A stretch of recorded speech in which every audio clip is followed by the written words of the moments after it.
요즘 저희 교회에 아기들이 이렇게 많이 지금 태어나고 있잖아요. 경사입니다. 근데 아기들은 한결같이 가족 안에서 태어나고 가족 안에서 보호받고 양육이 됩니다. 우리 영적인 면도 마찬가지입니다. 가족 안에서 태어나고 그 안에서 보호받고 양육됩니다. 바로 교회라는 가족입니다. 하나님 아버지의 그래서 우리를 향한 목표가 있습니다. 바로 성장입니다. 자, 보세요. 한 아기가 이렇게 태어날 때 이게 대단한 일이지만 그러나 이 출생 그 자체가 목표는 아니잖아요. 그 아기는 이제부터 성장해 가서 부모의 기쁨이 되는 것입니다. 한 사람이 예수님을 내 구주 주님으로 모셨다는 것은 영적인 출생이지 않습니까? 네. 근데 거기서 멈출 문제가 아니고 그날 이후 계속해서 성장 또 성장해 가야 될 줄로 믿습니다. 여기에 하나님의 기쁨이 있는 거예요. 자, 묻는다면 아기가 왜 성장해야 되지라고 묻는다면 아기 상태로는 사람 구실할 수가 없지요. 예컨대 한 남자에게 태어났다고 하십시다. 근데 이 아이가 이제 아기지만 점점 자라서 청소년, 청년이 되면서 군에 입대하고 입영해서 나라를 지키고 그 다음 또 나와 사회에서 사회인으로 기여를 하고 이러면서 이제 인생의 몫을 해 가는 겁니다. 영적인 아기도 마찬가지죠. 점점 자라가면서 이제 자기 몫의 신앙도 지키고 옆 사람도 챙기고 하나님의 교회에서 유익도 끼치고 더 나아가서 하나님의 나라에 꼭 필요한 사람으로 존재를 하게 됩니다. 저저번 주일에 우리가 천국 상급에 관한 말씀을 드린 바가 있습니다. 천국 상급은 성도들이 선택 과목이 아닙니다. 사실은 마지막 골, 마지막 목표 지점입니다. 우리가 단지 턱걸이 하듯이 천국에 가는 그 정도의 존재가 아니라 넉넉히 들어가면서 그로부터 주님으로부터 칭찬과 상급을 받는 우리가 꼭 될 수 있기를 축복합니다. 그런데 이 상급 역시 성장하여 그 구실을 한 사람들에게 주어지는 결과예요. 아무나 받는 것이 아니죠. 이게 심각한 문제일 수 있습니다. 성도 여러분, 우리가 만약 성장하지 않는다면 어쩌면 쓸모가 전혀 없을 수 있습니다. 그 상태로 계속 세월이 가게 되면 그대로 말라 죽을 수도 있는 것입니다. 마치 우물과 같은 원리가 되어서 계속 퍼내는 샘은 청량한 물이 계속 고이지요. 그러나 그대로 고인 물이 있다고 한다면 그대로 묵힌 물이 있으면 급기야 썩어 버릴 수밖에 없을 거예요. 자, 우리는 여러분 각자 자기 나름의 패턴의 교회 생활을 하고 계십니다. 근데 이 말을 기억하십시오. 우리는 교회 생활만이 아닌 신앙 생활을 하셔야 됩니다. 교회 생활만이 아닌 신앙 생활을 하셔야 된다고요. 즉 교회 생활이 겉으로 보이는 거라고 한다면 어쩌면 신앙 생활은 보이지 않는 영역일 수 있습니다. 신앙 생활이 무엇입니까? 교회가 아닌 곳에서도 나는 신앙인으로 존재할 수 있겠는가? 나 홀로 있는 시간에도 나는 신앙인인가? 즉 내 중심이 하나님을 진지하게 바라보는 삶을 견지하고 있는가를 물으셔야 돼요. 여기 신앙이 있습니다. 물론 우리 신앙생활의 기본적 기초가 교회 생활인 건 맞습니다. 그래서 하나님이 내게 허락하신 훈련장이 교회인데 여기서의 자리도 감당 못한다? 그럼 물론 ABC도 안 된 거겠죠. 그런데 어떤 성도가 비록 교회 생활로 분주하고 교회에서 인정을 받고 봉사를 하신다 할지라도 그럼에도 하나님과 나와 1대1의 관계가 그 봉사로 인해서 더 깊어간다? 그게 아니라면 뭔가 문제가 있다는 것이에요. 이렇게 세월이 갈수록 더 하나님과 친밀해진다? 그렇게 되면 좋겠지만 그렇지 않다고 하면 심각하게 우리 자신의 상태를 진단해 볼 필요가 있다는 것입니다. 어쩌면 나는 신앙생활이 아니라 그저 교회 생활이나 하는 그 정도의 존재일지도 모른다는 것입니다. 여러분, 교회 생활이 열려는 가치가 있고 의미가 있습니다. 교인으로서 걸어온 세월의 무게는 중요합니다. 가볍게 볼 수 있는 건 아니에요. 그런데 그 세월 안에서 내가 더 깊어지지 못했다고 한다면 심각하게 우리는 우리 자신을 점검할 필요가 있습니다. 우리나라는 그 국가적으로 매 2년마다 건강보험공단서 하는 그 국민건강 체크가 있잖아요. 진단을. 저도 곧 해야 되는데. 근데 주기적으로 체크해서 내 몸의 기관들이 이상한가 아닌가 이걸 보라는 건데 만일 그 검진을 계속 피하게 되면 어쩌면 어딘가 질병이 도질 수도 있는 것이죠. 우리 영적인 삶도 마찬가지입니다. 주기적으로 아니 수시로 점검할 필요가 있는 것입니다. 이건 사실은 본인의 몫이에요. 어쩌면 우리가 매주일 설교 말씀을 듣는다. 이것도 어쩌면 일종의 건강검진 체크의 방법일 수 있습니다. 검진 때 몸의 어떤 기능들이 체크되고 드러나듯이 우리가 말씀을 예민하게 듣다 보면 우리 영적인 부분의 어느 부분의 문제를 우리가 감지할 수 있다고요. 그래서 말씀이 우리 혼과 영과 관절과 골수를 찔러 쪼갠다고 하지 않습니까? 바로 그런 것입니다.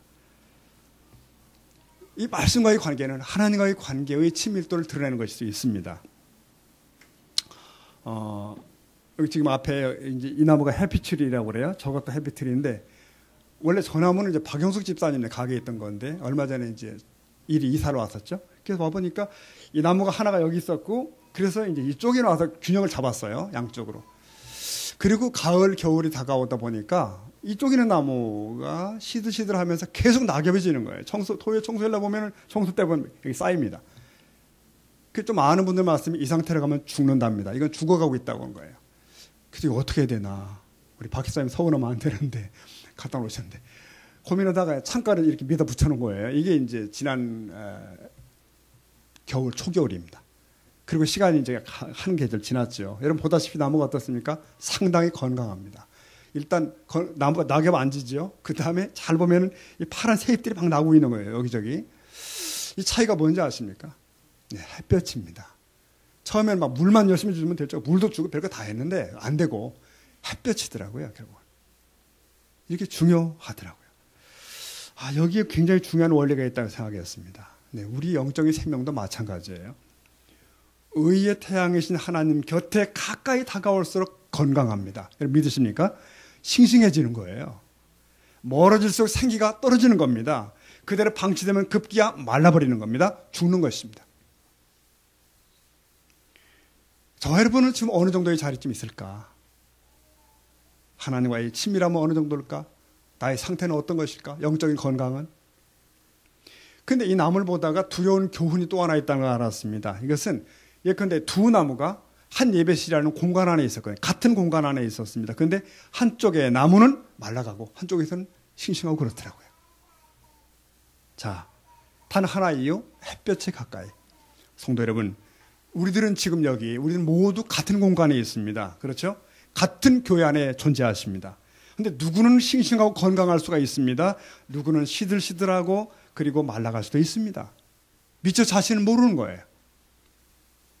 이게 얼마나 심각한 것인지를. 이 개인의 문제도 심각하지만 정말 심각한 건 뭐냐면은 모두가 시들시들해지는 겁니다. 모두 시들해지면 피차 걱정이 없습니다. 왜? 옆에 보면 우연이 되거든요. 나나 다 비슷하구나. 이 생각이 되기 때문에 무뎌지고 자기 합리화가 만연됩니다. 여러분 TV나 이런 그 보도에서 가끔씩 강가에서 무슨 물고기가 집단 폐사했다 해가지고 찍은 거 보신 적 있지 않습니까? 아주 참혹하죠. 여러분 이 시대는 그런 영적인 상황이 다가올 수도 있습니다. 나도 모르는 사이에 이런 일이 벌어질 수 있다고요. 사랑하는 성도 여러분, 교회는 그저 주일에 내가 한 번 나왔어 라고 자위할 수 있는 그런 게 존재가 아니라는 것이죠. 뭐 다른 교인과 눈인사점 나누고 목사 눈도장 찍고 뭐 나는 예배에 참여해 주었어 이 정도의 문제겠냐 이거예요. 그런 뒤에는 예배 후에는 하나님은 여기다 모셔다 두고 나는 세상으로 가는 거야. 일터로 뭐 내 세상으로. 그리고 주중에는 단 한 번도 하나님을 만난 적이 없이 살고 단 5분도 진지한 기도를 드린 적이 없는 상태로 내 영혼의 상태가 이어갑니다. 혹시 이렇게 되어져 간다면 우리 굉장히 심각한 자리에 갈 수 있다는 거예요. 여러분 대형 교회에는 뒷전에 그러신 분들이 많답니다. 누가 잔소리 안 하니까. 분당의 한 교회에는 다른 교회는 오지 마시라고 그래서 의도는 참 좋았는데 거기 나가는 분이 그런 얘기를 하더라고요. 딴 교회는 등록 안 받는다고 하니까 어떤 일이 벌어졌냐면은 그냥 와가지고 뒤에 앉아 예배만 드리고 살짝 빠져나간 사람이 점점 많아진다. 아무 부담 없이. 자신의 진지한 신앙생활이 없는 이들은 그들이 주일에 교회 마당을 한 번 밟았다고 그가 신앙인인가? 그렇지 않을 수 있다는 것입니다. 신앙의 성장은 고사하고 아마도 서서히 말라가고 있는 것일 거라는 것. 제가 우리 교회의 담임 목사를 부임한 지가 벌써 15년입니다. 만 15년. 그 전에도 더 있었잖아요. 그때 여기 계신 많은 집사님들, 권사님들 다들 청춘이셨고 그러셨어요. 그런데 가만히 생각해 어느덧 노인분들이 되셨어요.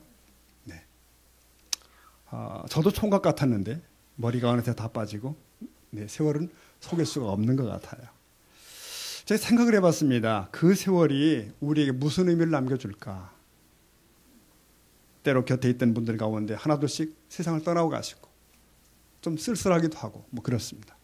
그런데 우리가 저 불신자들처럼 그저 가는 세월 뭐 그 누구가 하고 노래만 부를 것이냐, 이게 탄식만 할 것이냐? 그렇지 않다. 우리에겐 또 다른 이런 것이 있다는 거예요. 한번 보십시오. 고린도후서 4장 16절 보면은 그러므로 우리가 낙심하지 아니하노니, 다 같이 봅시다. 겉사람은 후패하나 우리의 속은 날로 새롭도다. 근데 얼마나 좋은 말씀입니까? 우리가 낙심할 이유가 없다. 탄식할 이유가 없다. 왜? 겉사람이 뭔지는 아시죠? 몸입니다. 눈에 보이는 얼굴입니다. 다. 이건 어차피 연약해지고 주름지고 뭐 흰머리 생기고 그런다는 거죠. 그런데 우리의 속사람, 우리 실체가 있는데, 예수 그리스도를 생명을 가진 그 실체가 있는데 이게 날로 새롭다. 이게 우리만의 특권입니다. 여기서 말하는 우리라고 하는 사람들은 그리스도 안에 있는 자들이에요. 다른 사람들은 여기 포함되지 않습니다. 저와 여러분이 여기 포함되는 줄 믿습니다. 해서 날로 새롭도다. 사도 바울은 그리스도의 장성한 분량에 이른다, 그렇게 표현했어요. 자기가 그리스도의 분량까지 쫙 이른다. 물론 이 새로워짐은 주님의 재림 때 마지막 때 완벽하게 이제 끝났지만 지금도 성령 역사하심 가운데 진행형으로 가고 있다는 거예요. 날마다 새롭게, 날마다 새롭게. 바울은 이것을 날마다 새롭도다 이렇게 표현했습니다. 우리 한번 따라 하실까요? 날마다 새롭도다. 네, 이게 성장이고 변화입니다. 날마다 새로워지는 게. 사도 바울도 세월이 가니까 점점 연로해지고 뭐 고문받고 감옥에 갇히고 몸이 약해진 걸 느꼈습니다. 허나 그 영적인 실존이 날마다 새롭다는 걸 알았어요. 더 싱싱하고 더 주님을 깊이 깨달아가고 더 주님을 닮아가고 이렇게 된 거예요. 우리 사랑하는 성도 여러분, 우리 겉사람은 후패해가지만 우리 속은 더 새롭도다. 이 고백이 저와 여러분의 것 될 수 있기를 축복합니다. 자, 변화와 성장이 가능한가라는 질문에 대해서 많은 분들이 회의적으로 생각합니다. 이게 가능하겠는가? 내가 성장한 것이 맞나? 이 점에 대해서 굉장히 중요한 단초를 제공하는 구약의 인물을 좀 보려고 합니다. 여러분, 이스라엘 역사 가운데, 이스라엘 왕 가운데 3인을 우리가 기억할 수 있다면 다윗, 그리고 히스기야 왕입니다. 그리고 오늘 본문에 나오는 요시아입니다. 그만큼 가치가 있고 교훈이 있는 삶을 살았던 거죠. 열왕기하 22장, 23장은 요시아 왕에 대한 기록입니다. 이 사람은 하나님께 대한 열정이 있어가지고 이 방치된 성전을 볼 수가 없어요. 다시 수리공사를 벌였고, 감사하게 수리하는 과정 가운데 먼지가 가득한 구석쟁이에서 하나님의 율법책을 발견하게 되는 겁니다. 이것도 은혜 같아요. 이 율법책을 찾아다가 읽게 하면서 자기 가슴을 찢게 되는데, 이 왕은 나만 읽을 것이 아니라 온 백성이 읽어야 되겠다. 그 백성을 다 소집시키고 백성 앞에서 이걸 낭독시켰던 겁니다. 자, 그 과정에서 이 말씀 보시죠. 본문에 23장 3절에 보면 이런 말씀이 있습니다. 이 요시아 왕이 단 위에 올라서서 여호와 앞에서 언약을 세우되 마음을 다하고 뜻을 다하여 여호와께 순종하고 그의 계명과 법도와 율례를 지켜 이 책에 기록된 바 이 말씀, 언약의 말씀을 이루게 하리라 했더니 보세요. 백성이 어때요? 다 그 언약을 따르기로 하니라. 그러니까 요시아 왕의 결단과 백성의 결단이 묶여진 상황입니다. 과연 왕과 백성들은 이 깨달은 말씀이 들은 말씀을 어떻게 할 것인가? 그들은 여호와 앞에서 언약을 세웠다. 약속으로 자기들을 묶어버렸다는 뜻입니다. 내리막길을 가고 있는 유다 나라의 그 상황에서 이 변화는 가능할 것인가? 여기 요시아와 그 백성들이 언약은 어떤 결과를 가져올 것인가? 그는 결단했고 반드시 하리라 라고 그랬고요. 그리고 마음을 다하고 뜻을 다하여 여호와께 순종하기로 결정했다. 아니나 다를까? 말씀을 펴 읽다 보니까 그 후로 어떤 일이 벌어져요? 유다 나라의 종교 개혁이 벌어집니다. 온갖 우상들이 철폐되기 시작하고 거짓 제사장들이 잘려나가고 그 다음 6월절 잊혔던 명절이 다시 회복됩니다. 요시아는 하나님 앞에 약속을 드렸고 그것을 결심했고 아주 구체적으로 실행한 사람으로 우리 앞에 서 있습니다. 이래서 급히 돌아가던 국가적 패망의 시기바늘이 뒤로 돌아갑니다. 여러분, 여기 교훈이 있습니다. 뭔가 우리가 그냥 살다가 보면 나아지겠지. 뭐 그냥 교회 오가다 보면 뭐 신앙이 나아지겠지. 그렇지 않다는 거예요. 여기 말씀 보니까 백성과 함께 하나님 말씀대로 살기로 작심하고 결단했더라.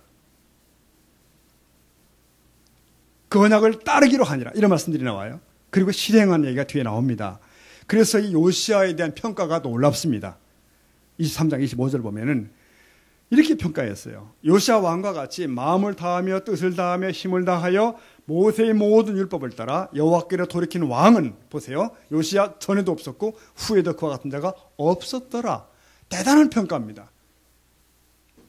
이런 왕이 유다의 역사 가운데 있었다는 성경의 증언입니다. 놀라운 극찬인데 이것은 요시아의 언약에 따른 결심과 실천으로 나타난 겁니다. 자, 여러분, 우리가 하나님 말씀을 읽고 듣고 우리가 도전을 받을 수 있습니다. 깨달음도 얻고 그렇잖아요. 아, 그래, 이 말씀 맞아. 그럴 수 있습니다. 그러나 그 정도로는 안 된다는 것이죠. 왜? 인간은 99%의 사람이 다 작심삼일입니다. 99%가 작심삼일이에요. 우리는 내 심령에 못을 박듯 박지 않으면 이 말씀들이 다 남의 것이 됩니다. 흘러가는 강물입니다. 예컨대 이방 땅에 끌려간 소년 다니엘 얘기하시죠. 그가 그 낯선 땅에서 어떻게 살아남을 것인가. 그들은 이방 문화를 배우고 이방 음식을 먹어야 되는데 다니엘이 어떻게 했다고요? 1장 8절 보면 여기 보니까 다니엘은 보세요. 어떻게? 뜻을 정하여 그 다음에 왕의 음식과 그들이 포도주를 입에 대지 않기로 했더라. 이거. 여기 뜻을 정하여라는 말을 원어를 살펴보니까 마음을 결정하여라고 되어 있습니다. 마음에서 행동이 나옵니다. 다니엘과 세 친구들은 그들의 전 인격을 다해서 하나님 앞에 전적인 신뢰와 순종을 결정했더라. 그겁니다. 결단한 거예요. 여러분, 오늘 우리에게 이것이 필요한 것입니다. 요시아가 했듯이, 다니엘이 그랬듯이 이 부분이 우리에게 필요합니다. 우리가 말씀을 읽고 그냥 감동만 받으면 안 되는 거죠. 말씀을 듣고 그래, 좋은 얘기야. 그것도 아닌 거예요. 심지어는 하나님 나도 그렇게 살게 해주십시오까지 가서도 안 돼요. 그걸 넘어서야 됩니다. 살게 해주십시오. 누가 살아야 돼요? 내가 사는 거 아닙니까? 이런 깨달음 속에 분명한 결단이 필요하고 나의 순종이 바로 붙어야 되고, 여러분, 신앙은 지식이 아닙니다. 논리전개가 아니고 신학 토론이 아니고 단호한 의지적인 변화요 결단입니다. 믿으십니까, 여러분? 자기가 표현할 가장 강한 결단, 이게 우리에게 필요해요. 그래야 실행이 따라 붙어요. 신명기 28장 말씀 읽다 보면 아주 실감이 나죠. 여러분, 복과 저주가 나오죠. 근데 거기서 순종하여 받는 복과 불순종하여 받는 저주가 대비가 됩니다. 그러니까 그 말씀을, 똑같은 말씀인데 놓고 내가 여호와의 할 것인가, 그걸 듣고 지키는 자와 지키지 않는 자가 정반대의 결과를 맞이하게 됩니다. 결국 그 말씀을 내가 어떻게 할 것인가, 그 문제예요. 예수님 당시도 마찬가지. 당시 이스라엘 사람들은 그렇게 생각했습니다. 우리가 다 아브라함은 자손이야, 다 천국 가겠지? 이렇게 생각한 거죠. 근데 예수님께서 아니랍니다. 그게 누가복음 3장 8절 보니까 그들이 이르시기를, 그러므로 너희는 회개에 합당한 열매를 맺고, 그리고 행여 속으로 아브라함이 우리 조상이라 말하지 말라는 거예요. 어림도 없다는 것입니다. 중요한 것은 회개에 합당한 열매를 맺는 것이에요. 나무는 그 열매로 증명이 되는 것처럼. 여기서 말하는 회개란 단순한 죄에 대한 고백이 아니라 근본적 변화를 주님은 말씀하셨습니다. 마음과 삶의 변화예요. 하나님이 품성을 닮아간 드러남이 있어야 된다는 거죠. 회개는 돌이킴입니다. 돌이킴이 없으면 아무것도 아니죠. 자, 돌이킴의 대표적인 얘기는 유턴이지 않습니까? 우리가 운전 중 길을 잘못 들었었는데 그러면 유턴해야 되겠다. 잘못됐네? 그러고 계속 가면 의미가 없죠. 난 잘못 가고 있어. 중얼거려도 소용없어요. 잘못된 길을 인정하고 결단하고 유턴하는 겁니다. 돌아서는 거죠. 네. 우리가 왜 성경 말씀을 계속 대해야 되는가? 왜 자꾸 읽는 게 중요하냐 이거예요. 여러분, 삶의 정확한 잣대와 기준이 여기에 있습니다. 근데 여기서 우리가 감동도 받고 은혜도 있는데 문제는 그게 작심삼일이기 때문에 문제가 되는 거죠. 우리는 마음과 힘을 다한 요시아가 말한 것처럼 그런 결단이 없다 이거예요. 거기까지 안 가는 겁니다.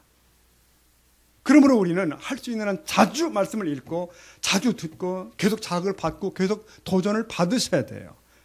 그래야 결심이 강해져 갑니다.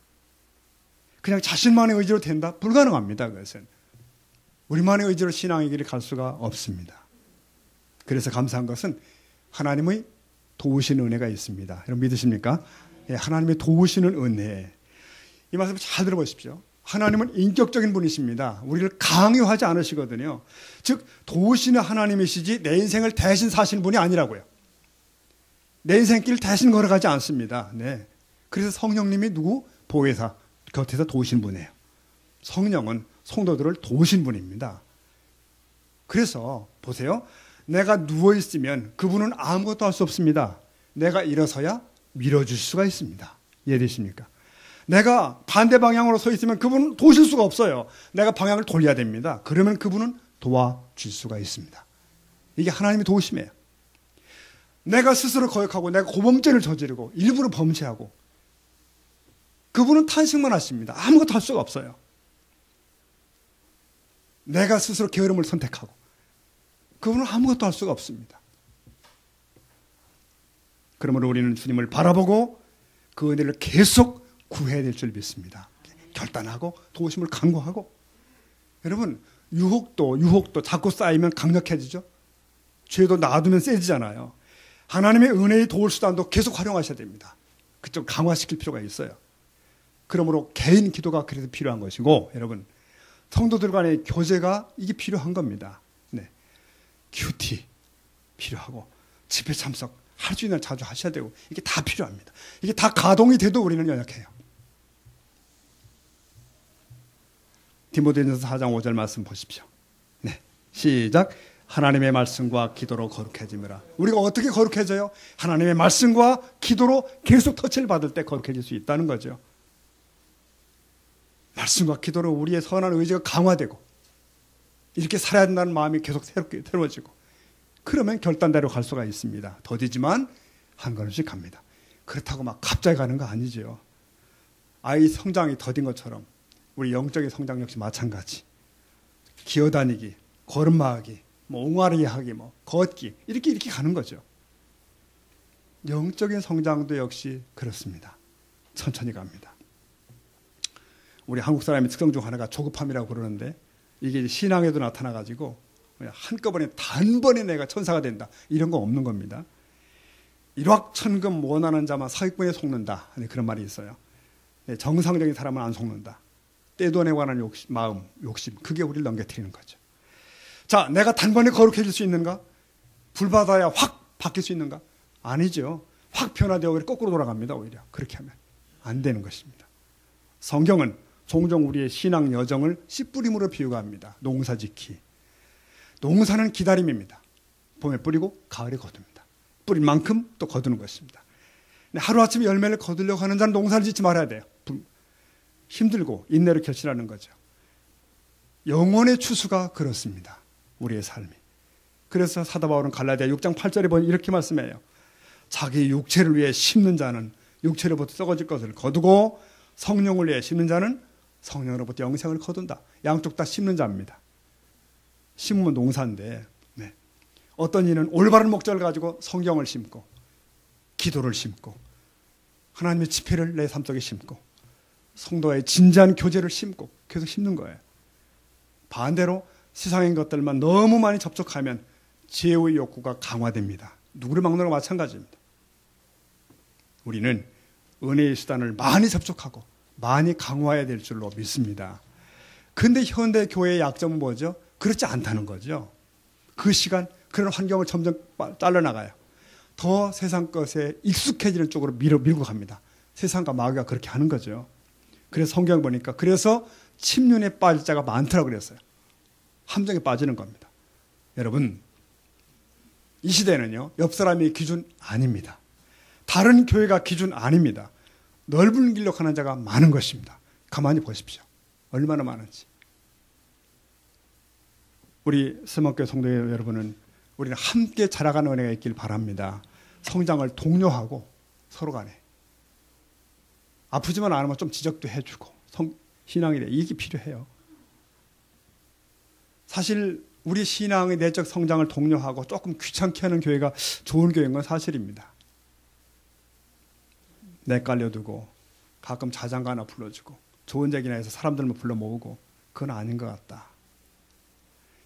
여러분 교회도 성장해야 됩니다. 더 중요한 것은 우리들 각자가 잘하셔야 됩니다. 각자가 살아가야 돼요. 나이 먹는다고 성장하는 거 아니더라고요. 여러분 세월이 간다고 잘하는 것도 아니에요. 영적인 면은 더더욱 그렇습니다. 여러분 신앙의 성장을 목말라 할 수 있기를 바랍니다.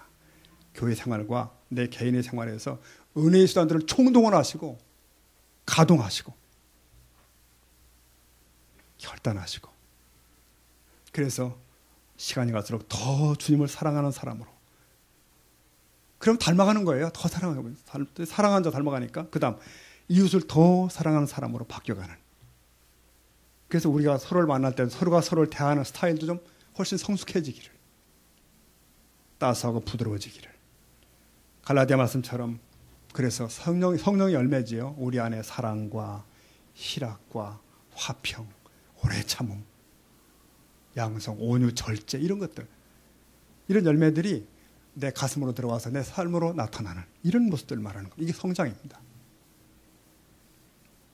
어떤 분이 이렇게 얘기했습니다. 신앙의 실력은 둘로 나타난다. 증명된 하나는 혼자 있을 때, 또 하나는 여럿이 있을 때 그때 드러난대요. 자, 혼자 있을 때 참 어려운 얘기죠. 그때 어떻게 처신하는가, 그때 뭐 하는가, 그때 무슨 말을 하는가.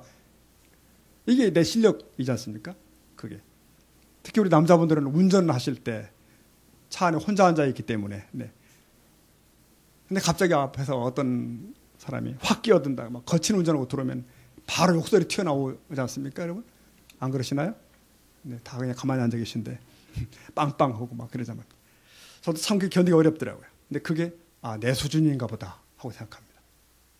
갑자기 툭 튀어나온 나의 본성, 옛사람, 그거. 사도 바울도 그런 고민이 있으셨습니다. 그래서 로마서 7장 이렇게 말씀했어요. 내가 원하는 게 선인데 선을 행하지 않고 도리어 원치 않는 악을 행하는 일이 있더라는 거예요. 20절 보니까 만일 내가 원치 않는 그것을 하고 있다면 요건 일을 행하는 건 내가 아니고 내 속에 있는 죄가 그렇게 시킨다. 는 사실 발견했다는 거고요. 21절 다 같이 시작. 그러므로 내가 한 법을 깨달았노니 곧 선을 행하기 원한 나에게 악이 함께 있는 것이다. 이 싸움을 정확히 파악할 필요가 있습니다. 내가 새 사람을 입고 싶은데 그 옛사람이 나를 끌어당기는 계속 그런 일이 벌어지고 그래서 우리 변화, 성장, 성화는 전쟁입니다. 끝없는 전쟁이에요. 여러분 사단은 마귀는 우리가 구원받는 걸 싫어하지만 일단 구원받은 자가 성장하는 걸 더 싫어합니다. 아주 싫어합니다. 그래서 자주 가로막고 실족시키고 심지어 낙심시키고 우리가 죄를 짓고 면모가 없을 때면 바로 찾아와가지고 봐라 너는 끝장났어. 네가 무슨 자격으로 설교할래? 혹은 내가 뭐 집사야 장로야 내가 신자라 할 수 있어? 이렇게 계속 치고 들어온단 말이죠. 그러면서 너 하나님께 찍혔어 이렇게 얘기를 한다고요. 그래서 우리 옛사람의 잔재를 끄집어내고 죄의식을 부추기고 무기력하게 만들고 이걸 또 해요. 여러분 우리가 거기 넘어갈 필요는 없습니다. 네, 마귀는 처음부터 속이는 자입니다. 감사하게도 우리 안에는 성령께서 계십니다. 모든 믿는 사람 안에 우리가 실족하고 실수할 때마다 주님 제가 잘못했습니다. 회개하고 주 앞에 나가면 되는 것이고 주의 보혈로 씻어주십시오. 그러니까 내가 넘어져도 주님 앞에 가서 넘어진다. 이렇게 생각하시면 됩니다. 넘어져도 주님 앞에 가서 넘어진다. 다윗이 그렇게 해서 일어난 거 아닙니까? 베드로도 그렇게 회복된 거 아닙니까? 자, 우리의 신앙의 실력이 혼자 있을 때 드러난다 그랬는데 뿐만 아니라 다른 사람과 함께 있을 때도 또 드러납니다. 네. 혼자 있으면 천사 같은데 다른 사람과 붙여놓으면 갑자기 살쾡이가 된다. 이런 일이 벌어지잖아요. 또 특히 주변 사람들과 약한 자들에게 은근히 세상적인 것으로 평가하고 무시하는 일이 있다든지 나보다 잘나간 이들에게 아부하는 것도 그렇게 마찬가지예요. 반대로 은근히 시기한다든지 나쁘게 말한다든지 사랑과 사이를 갈라놓는다든지 이게 다 그런 거예요. 그게 다 옛사람의 매인 나의 실체입니다. 옛 본성에 따라갈 때 그런 일이 발생하는 거죠. 그러니까 사도 바울은 자꾸만 파당짓고 따니고 다투는 고린도 성도들에게 탄식하며 그렇게 말씀했습니다. 내가 너희를 어린 아이들 같이 대하겠다. 너희는 젖이나 먹는 존재야. 이렇게 얘기했습니다. 고전 3장 1절 보면 이렇게 말씀합니다. 고린도 성도들에게 같이 읽어볼까요? 시작. 너희는 아직도 육신에 속한 자로다. 너희 가운데 시기와 분쟁이 있으니 어찌 육신에 속하여 사람을 따라 행함이 아니리요. 예, 너희는 분명히 육신에 속한 자, 다시 말하면 영적인 베이비라는 얘기를 하는 겁니다. 시기와 분쟁은 육신에 속한 자들의 표징이에요. 그러니까 어린 신앙의 증거일 수 있습니다. 하지만 성숙한 자들의 자리에는 용서가 있습니다. 일치가 있습니다. 어렵지만 화해가 있습니다. 네, 우리들 변화와 성장을 거듭해가는 우리 성도님들의 자리는 이런 복된 만남이 있기를 주 이름으로 축복합니다. 자, 말씀을 매듭하겠습니다. 우리는 안타깝게 혼자 있을 때도 넘어지고 같이 지낼 때도 자빠지고 이런 일이 있습니다. 그래서 성장은 고사하고 자꾸 이거 실족하는 거, 후퇴하는 거 아니야 싶을 때가 있어요. 근데 어떻게 할 것인가? 이제 말씀드리는데 다시금 히브리 4장 16절을 기억하시면 됩니다. 자, 읽어봅니다. 시작. 그러므로 우리는 긍휼하심을 따라 때를 따라 돕는 은혜를 얻기 위하여 은혜의 보좌 앞에 담대히 나아갈 것이니라. 잘 보십시오. 네. 때마다 도우시는 분이 계신데 하나님이 계시다라고 말씀을 하고 있어요. 그러니까 넘어지고 실패할 때마다 하나님의 선한 그 코치처럼 옆에 계셔서 계속 도와주신다는 말씀합니다. 그런데 핵심은 이겁니다. 은혜의 보좌 앞에 나가야 됩니다. 누가? 내가. 보좌 앞에 나가는 것은 나입니다. 그 도심을 구하는 손을 뻗치는 건 나라는 거예요. 하나님은 우리와 함께 하시고 우리를 돕기를 원하시는데 그분은 단지 초대를 받고 오십니다. 요한계시록 말씀처럼 볼지어다 내가 문 밖에 서서 두드리노니, 그분은 문을 부수고 내가 들어가 너를 붙들어 줄게 그거 아니고 문은 내가 열라는 거예요. 그분은 노크만 하시면 문을 열면 들어오신다. 마찬가지죠. 사랑하는 성도 여러분, 적어도 우리는 하나님을 아빠, 아버지라고 부를 수 있는 자격을 갖고 있습니다. 믿으십니까 여러분? 이건 대단한 겁니다. 천사가 흠모한대요. 아바, 아버지. 우리는 그를 불러야 됩니다. 그러므로 우리는 성장해야 되고 성장할 수가 있습니다. 주 안의 성장을 목말라 하셔야 됩니다. 그 말씀이 내 삶이 되기를 결단을 또 하셔야 돼요. 그러면 하나씩 하나씩 실행해 갈 수 있습니다. 오늘 핵심은 그겁니다. 변화는 가능하다. 저와 여러분은 승리할 것입니다. 자, 한번 같이 읽어봅시다. 변화는 가능하다. 변화는 가능하다. 네, 기도하겠습니다.